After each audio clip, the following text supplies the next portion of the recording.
नमस्कार दोस्तों, मैं हूं प्रसन्न मिश्रा और स्वागत है आपका प्रीलिम्स 2017 की पीटी कैप्सूल में। तो कल हमने उजाला स्कीम तक पढ़ लिया था, तो अब आज वहां से आगे बढ़ेंगे। अगली स्कीम है, तो अगले मंत्रालय से ही शुरू करते हैं। अगला मंत्रालय है MSDE, ministry of skill development and entrepreneurship, और उसके अंतर्गत पहली स्कीम है नेशनल स्किल डेवलपमेंट मिशन, यानी कि राष्ट्रीय कौशल विकास मिशन।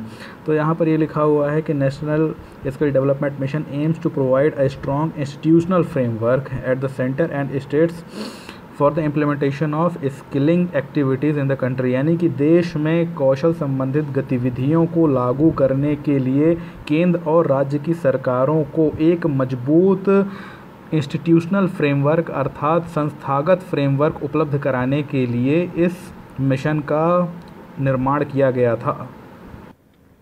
अगला लिखा हुआ है कि ये जो मिशन होगा तो इसमें एक त्रिस्तरीय उच्च शक्ति वाली डिसीजन मेकिंग संरचना होगी। अर्थात इसमें क्या होगा कि जो निर्णय लिए जाएंगे तो 3 स्तरों पर लिए जाएंगे, और ये जो निर्णय होंगे तो हाई पावर्ड होंगे। अर्थात जब निर्णय लिए जाएंगे तो उनको बदलना संभव नहीं होगा।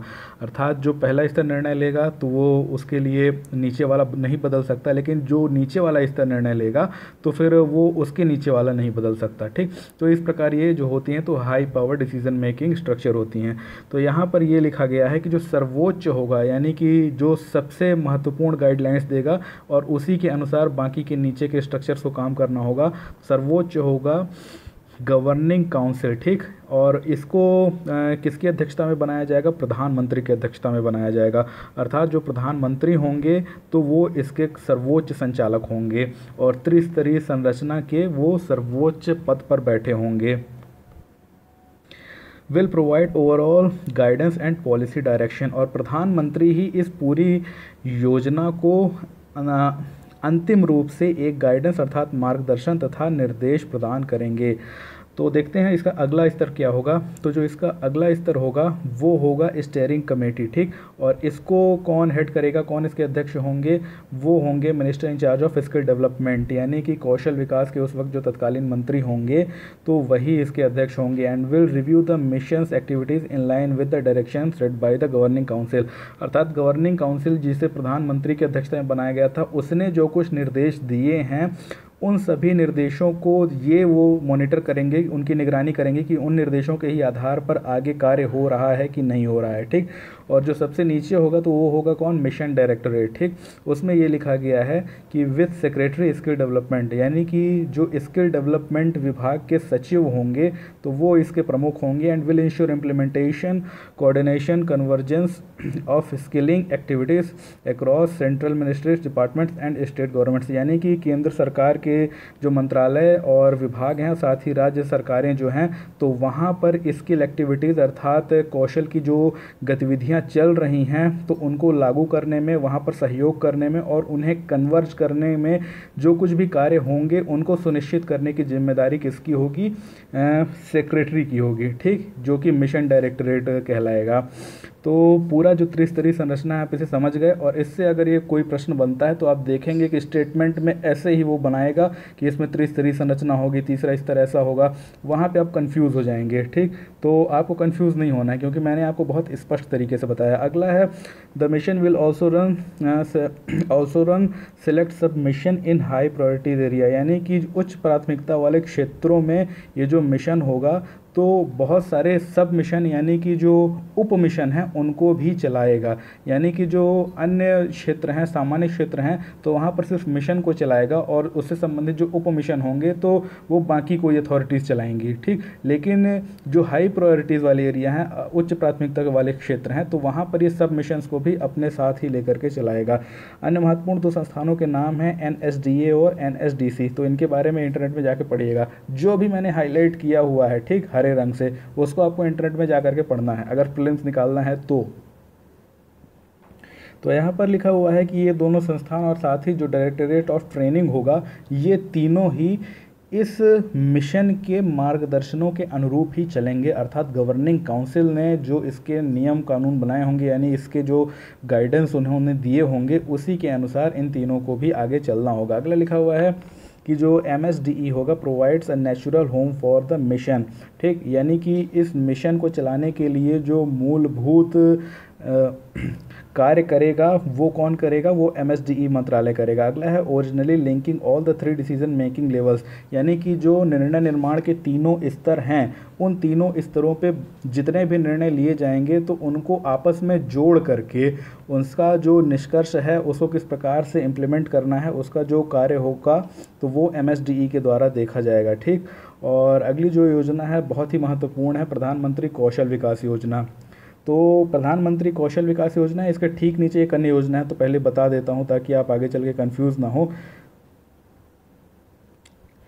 उस अन्य योजना का नाम है प्रवासी कौशल विकास योजना। ठीक, तो प्रधानमंत्री कौशल विकास योजना जो है तो वो क्या है, वो है PMKVY और ये है PKVY। तो बिल्कुल कंफ्यूज मत होइएगा, नाम बिल्कुल मिलते जुलते हैं लेकिन कन्फ्यूज़न नहीं होना चाहिए। तो प्रधानमंत्री कौशल विकास योजना यानी कि PMKVY जो है तो MSDE की एक परिणाम आधारित कौशल प्रशिक्षण योजना है। तो आप कहेंगे परिणाम आधारित कौशल प्रशिक्षण योजना यानी कि outcome based skill training scheme क्या होती है?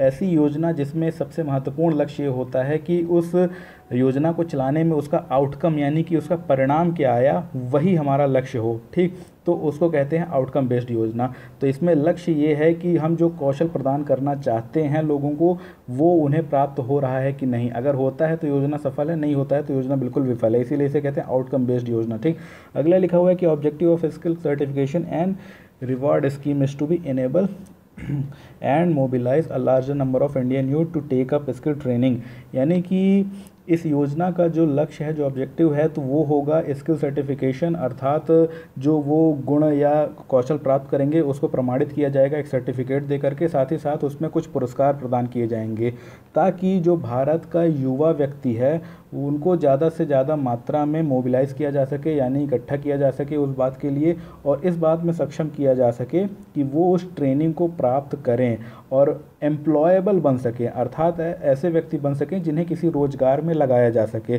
ताकि आगे चल के वो अपनी आजीविका स्वयं कमा सके। अगला लिखा हुआ monetary reward would be provided to trainees who are successfully trained, यानी कि जो सफल रूप से ट्रेंड हो जाएंगे, सफल रूप से प्रशिक्षित हो जाएंगे तो उन्हें मॉनेटरी रिवार्ड अर्थात पैसे के रूप में भी कुछ पुरस्कार प्रदान किया जाएगा।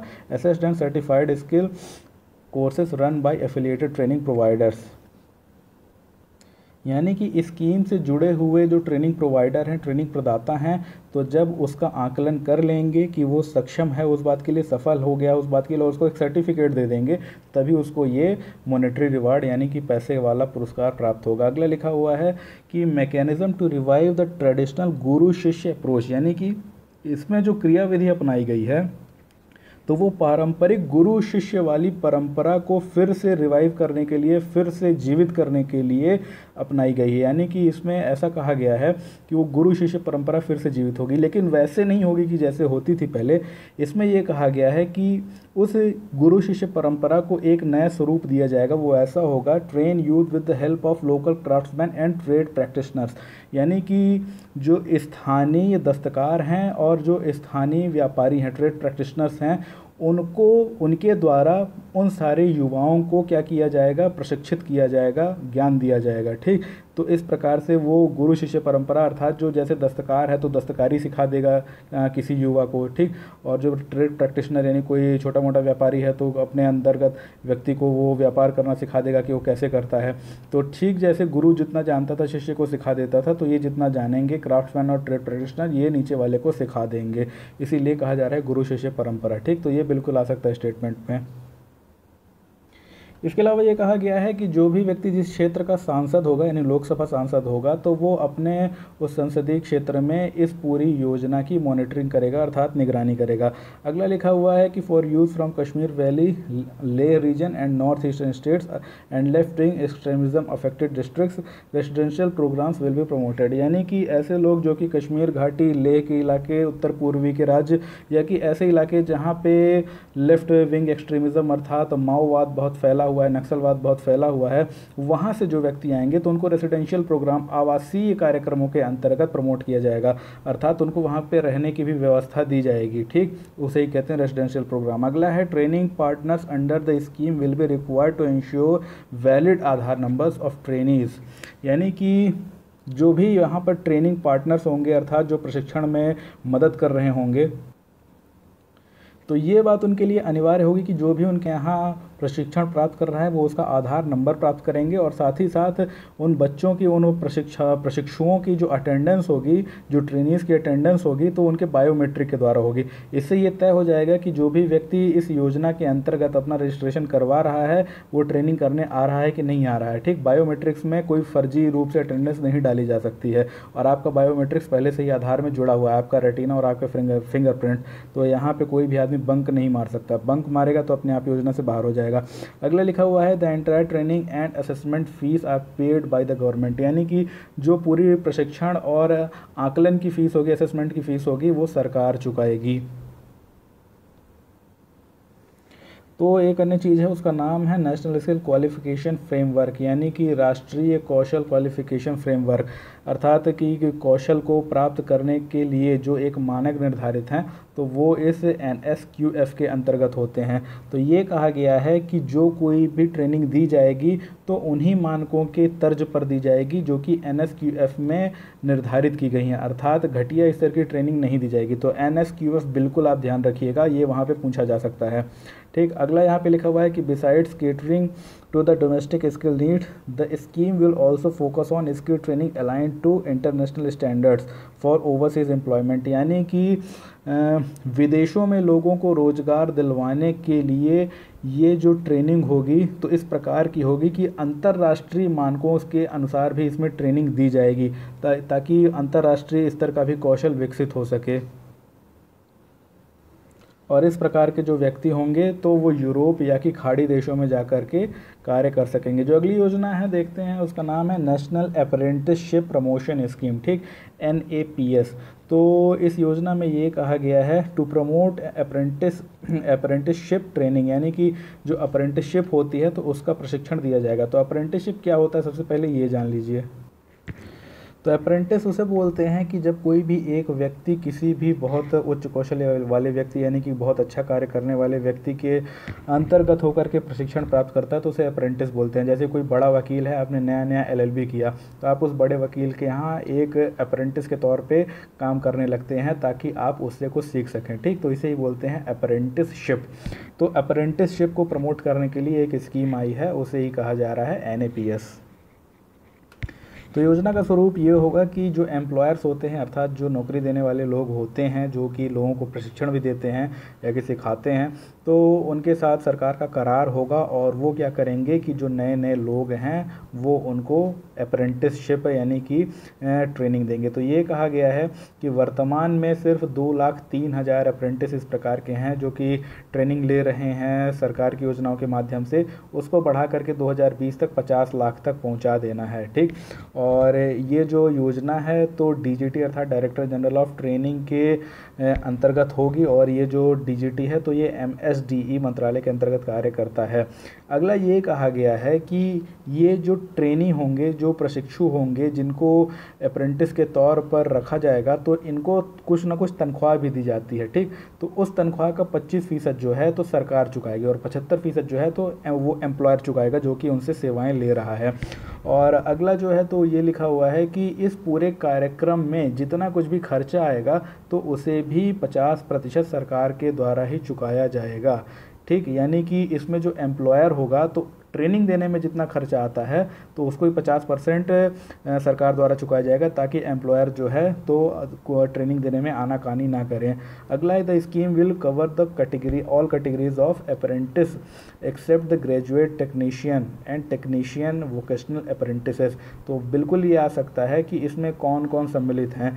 तो इसमें लिखा है कि जो अप्रेंटिस की सारी कैटेगरीज हैं वो इसमें सम्मिलित हैं, बजाय जो ग्रेजुएट टेक्नीशियन हैं और जो टेक्नीशियन वोकेशनल अप्रेंटिस हैं। ठीक, which are covered by the scheme administered by the human resource development, यानी कि मानव विकास मंत्रालय, क्या बोलते हैं उसको, मानव संसाधन विकास मंत्रालय के द्वारा जिनको अपने अंतर्गत ट्रेनिंग दी जा रही है उनको इसमें नहीं गिना जाएगा। ये बात आप बिल्कुल ध्यान रखिएगा। ठीक, तो अगला यहाँ पर लिखा हुआ है कि जो national policy of skill development entrepreneurship 2015 है focuses on apprenticeship as one of the key components of creating skilled manpower in India, यानी उसका जो महत्वपूर्ण केंद्रण है, महत्वपूर्ण फोकस है वो यही है कि भारत में जो मैन पावर है, जो श्रम शक्ति है, तो तो उसे कैसे अधिक से अधिक कौशलपूर्ण बनाया जाए अप्रेंटिसशिप के माध्यम से। अगली योजना है प्रधानमंत्री युवा योजना। तो प्रधानमंत्री युवा योजना जो है तो फिर से MSDE के द्वारा संचालित है, आप जानते ही हैं क्योंकि हम MSDE की सारी योजनाएं पढ़ रहे हैं। ये लिखा गया है to scale up an ecosystem of entrepreneurship for youngster, यानी कि देश के युवाओं के लिए उद्यमिता का विकास का एक माहौल तैयार करने हेतु प्रधानमंत्री युवा योजना बनाई गई है। अर्थात देश में लोग एंटरप्रेन्योर तो बनना चाहते हैं, उद्यमी तो बनना चाहते हैं, लेकिन वो माहौल नहीं है देश में, तो उस माहौल के विकास के लिए इस योजना का निर्माण किया गया। तो लक्ष्य बिल्कुल याद रखिएगा। आपको बता दूं UPSC जो है तो उसके जो ऑप्शंस होते हैं कई बार लगता है कि सारे के सारे ही सही हैं, ठीक, आप जान ही नहीं पाते कौन सा सही है, क्योंकि बिल्कुल क्लोज एकदम एक दूसरे से मिलते जुलते होते हैं। तो लक्ष्य जो है योजनाओं का एकदम स्पष्ट होना चाहिए।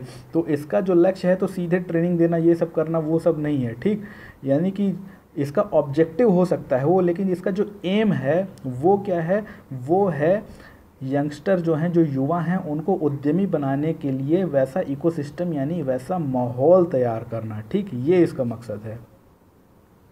तो ये कहा गया है कि योजना जो होगी तो 5 वर्ष के दौरान 2016-17, 2020-21 तक 499.94 करोड़ की योजना होगी, ठीक, इतना खर्च किया जाएगा उस पर। अगला है will provide entrepreneurship education and training to over 7 lakh student in 5 years through 3050 institute, यानी कि 3050 संस्थानों के द्वारा अगले 5 वर्षों में 7 लाख बच्चों को उद्यमिता संबंधित शिक्षा और प्रशिक्षण दिया जाएगा।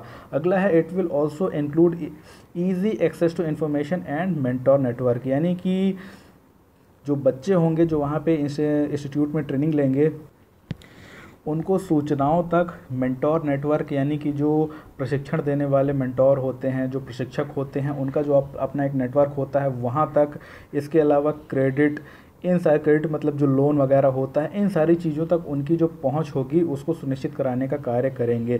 अगला शब्द लिखा हुआ है incubator accelerator and advocacy to create a pathway for the youth, यानी कि उस युवा के लिए मार्ग प्रशस्त करने के लिए इनक्यूबेटर एक्सेलरेटर और एडवोकेसी की जाएगी। इनक्यूबेटर का मतलब होता है संरक्षण देना, जैसे कि एक मुर्गी अंडे को सेचती है, वैसे ही क्या होगा कि जो नए नए युवा होंगे तो सरकार उनको सेचेगी ताकि वो अंडे से टूट करके एक मैच्योर के रूप में बाहर आ सकें। एक्सेलरेटर और एडवोकेसी का मतलब होता है कि तीव्र गति से और उनको समर्थन दे करके उनके पक्ष में कुछ कार्य करके उनके लिए मार्ग प्रशस्त करेगी, ठीक।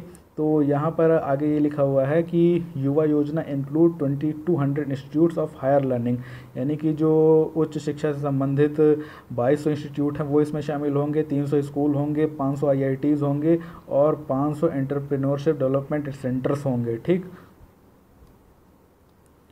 और आप इन सारे को जोड़ दीजिए तो कितना आएगा 3050, जिसको हमने बताया कि 3050 इंस्टीट्यूट होंगे।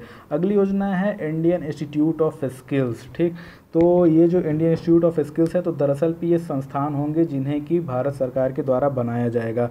तो जो ऐसा पहला संस्थान होगा तो वो कहाँ बनाया जाएगा, वो कानपुर में बनाया जाएगा। Country's first Indian institute of skills IIS at Kanpur में बनाया जाएगा। और aimed at making India the skill capital of the world, इसका जो मकसद है, जो लक्ष्य है, वो भारत को सारे संसार की कौशल राजधानी स्किल कैपिटल बनाना है, ठीक।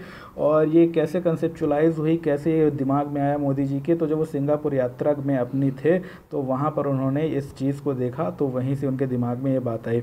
तो इसका निर्माण कौन करेगा, इसके डेवलपमेंट मिनिस्ट्री करेगी, और इसके किसके सहयोग से करेगी, किसकी पार्टनरशिप में करेगी, वो करेगी institute of technical education Singapore के पार्टनरशिप में, उसकी साझेदारी में। और ऐसे कुल 6 इंस्टीट्यूट, 6 संस्थान भारत में बनाए जाएंगे। अगली योजना है प्रवासी कौशल विकास योजना PKVY, ठीक। तो PKVY जो है तो ये मोदी जी की ही योजना है। लिखा हुआ है कि prime minister Narendra Modi on the side lines of 14 प्रवासी भारतीय दिवस, ठीक, convention has announced the scheme, यानी कि जब 14वां प्रवासी भारतीय दिवस हो रहा था तो वहीं पर इस स्कीम की घोषणा हुई थी। तो योजना का लक्ष्य ये है कि ऐसे सभी भारत के युवा जो कि भारत के बाहर अर्थात विदेशों में जाकर के कार्य करना चाहते हैं, वहाँ नौकरी प्राप्त करना चाहते हैं, उनको प्रशिक्षण देने के लिए योजना है। तो ध्यान रखिएगा, प्रवासी कौशल विकास योजना जो है तो भारत से बाहर जो लोग जाकर के नौकरी प्राप्त करना चाहते हैं उनके लिए है। अगला लिखा हुआ है कि aimed at boosting the confidence of the Indian youth, यानी कि जो भारतीय युवा हैं उनके आत्मविश्वास को बढ़ाने के लिए योजना है, ताकि जब वो उन देशों में जाएं तो वो किसी अजनबी की तरह खुद को महसूस ना करें और अपनी इच्छा का जो कार्य है, जो अपने चॉइस ऑफ वोकेशन है, जो वो करना चाहते हैं अपनी इच्छा अनुसार, उस कार्य को वहाँ पे जा कर के वो चुन सकें।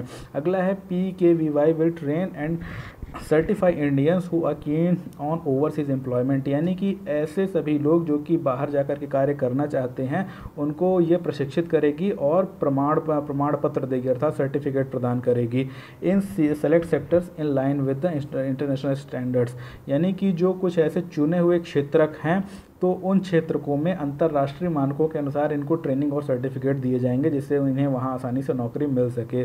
और ये लिखा गया है कि ये योजना है किसके द्वारा लागू की जाएगी, तो NSDC के द्वारा, जिसके बारे में हमने पहले ही बात की थी। वो एक संस्थान है through it's training partners and in consultation with the ministry of external affairs and skill development ministry, यानी कि विदेश मंत्रालय और कौशल विकास मंत्रालय के सहयोग से NSDC जो है तो इसको लागू करवाएगा। अगली योजना है उड़ान योजना। तो उड़ान नाम से 3 योजनाएं हैं, तो पहले आपको बता देता हूं ताकि कन्फ्यूज़न ना हो। तो देखिए हरे रंग से हाईलाइट है, पहली उड़ान योजना किसके अंतर्गत है, MSDE के अंतर्गत, कौशल विकास मंत्रालय के अंतर्गत, ठीक। दूसरी जो उड़ान योजना है वो मिनिस्ट्री ऑफ सिविल एविएशन के अंतर्गत है, आप देख रहे हैं उड़े देश का आम नागरिक, ये भी हरे रंग से हाईलाइट है, ठीक।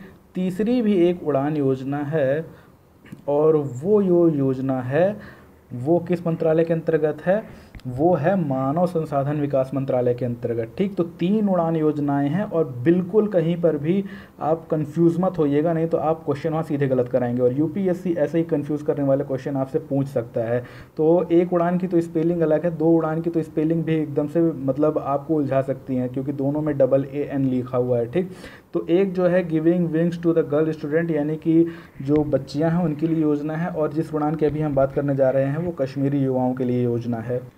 इसके अंतर्गत ये कहा गया है कि programme aims to provide skill training and enhance the employability of unemployed youth in Kashmir, यानी कि इस प्रोग्राम का, इस कार्यक्रम का जो लक्ष्य होगा तो वो ये होगा कि जो कश्मीर के युवा हैं उनको कौशल से संबंधित प्रशिक्षण दिया जाए और साथ ही उनकी एम्प्लॉयबिलिटी को बढ़ाने के लिए, अर्थात जो बेरोज़गार हैं उनको रोज़गार में लगाने के लिए जो गुण चाहिए, जो एम्प्लॉयबिलिटी चाहिए, उसको बढ़ाने के लिए इस लक्ष्य का मकसद निर्धारित किया गया है, तो सॉरी इस योजना का मकसद निर्धारित किया गया है। अगला लिखा हुआ है कि स्टेक होल्डर्स आर, यानी कि इस योजना के जो प्रमुख हिस्सेदार हैं मिनिस्ट्री ऑफ होम अफेयर्स यानी गृह मंत्रालय, इसके अलावा स्टेट गवर्नमेंट जो राज्य सरकार है जम्मू कश्मीर की, corporate and national skill development corporation यानी NSDC, तो 3 लोग हैं, ठीक।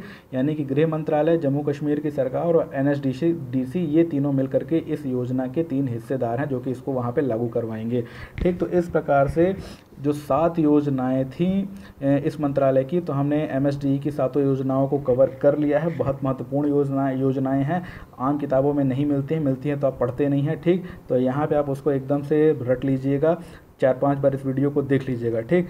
मेरा ये कहना है जितनी वीडियोस बना रहा हूँ ना, तो इनमें से क्वेश्चन आने बिल्कुल तय हैं, 100% बिल्कुल पक्के हैं, तो इन वीडियोस को आप बार बार देख लीजिएगा। तो अगली वीडियो में जो होगी तो वो आएगी मिनिस्ट्री ऑफ फाइनेंस की, यानी कि जो वित्त मंत्रालय की योजनाएं हैं तो उनके बारे में हम चर्चा करेंगे, ठीक। हो सकता है आज ही आ जाए, कोशिश करूँगा, और ऐसे ही करके मिनिस्ट्री वाइज योजनाएँ आपको बताता रहूँगा। कोशिश करूँगा जो वीडियोज़ होंगी तो 20-25 मिनट से ज़्यादा की ना बने, ताकि देखने में आपको आसानी हो, ठीक। तो अगली योजना के लिए फिर से मिलते हैं, तब तक के लिए धन्यवाद, जय हिंद।